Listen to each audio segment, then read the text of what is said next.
तुलसी तुलसी एक जरासीम का जड़ी बूटी है। पर इसका इस्तेमाल कील, महासों और दानों से महफूज रखता है और आने खून बेहतर बनाता है और चेहरे पर निखार लाता है। सब्जी तरोताज़ा रखना, पानी में सिरका मिलाकर अच्छी तरह सब्जी के ऊपर छिड़क दें। सब्जी मुरझाएगी नहीं बल्कि तरोताज़ा रहेगी। इंजीर के फ़वाइद, अल्लाह ने कुरान में इंजीर की कसम खाई और उसकी बेपनाह तिब्बी फ़वाइद हैं। खून में कोलेस्ट्रॉल की सतह कम करती है, मैदे के लिए फ़ायदेमंद है, हड्डियों को मजबूत करती है।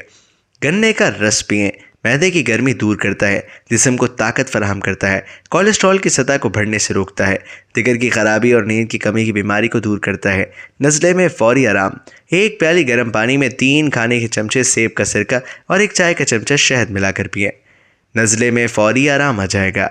मूंगफली गोश्त ज़्यादा मुफीद, बादाम की निस्बत कम कीमत होने की वजह से इसे गरीबों का बादाम भी कहा जाता है। इसमें 1 किलो गोश्त की निस्बत ज़्यादा लहमियाती अज्जा पाए जाते हैं। दांतों को मजबूत करने में मदद करती है। मसाला टिप्स, अगर हाथ जल जाए तो कपड़ों वाला नेल टूथपेस्ट में मिलाकर लगाएं, ना जलन होगी और ना ही दाग पड़ेंगे।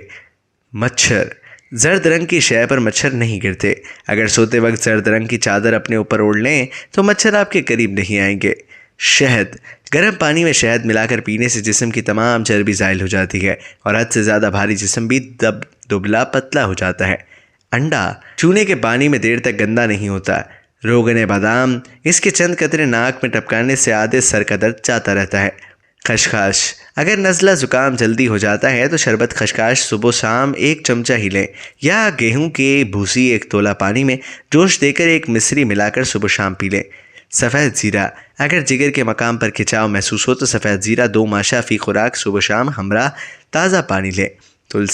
तुलसी के बीज 1 तोला गाय के दूध के साथ रोज़ाना सुबह खा लिया करें, इससे खूनी बवासीर बिल्कुल ख़त्म हो जाएगी।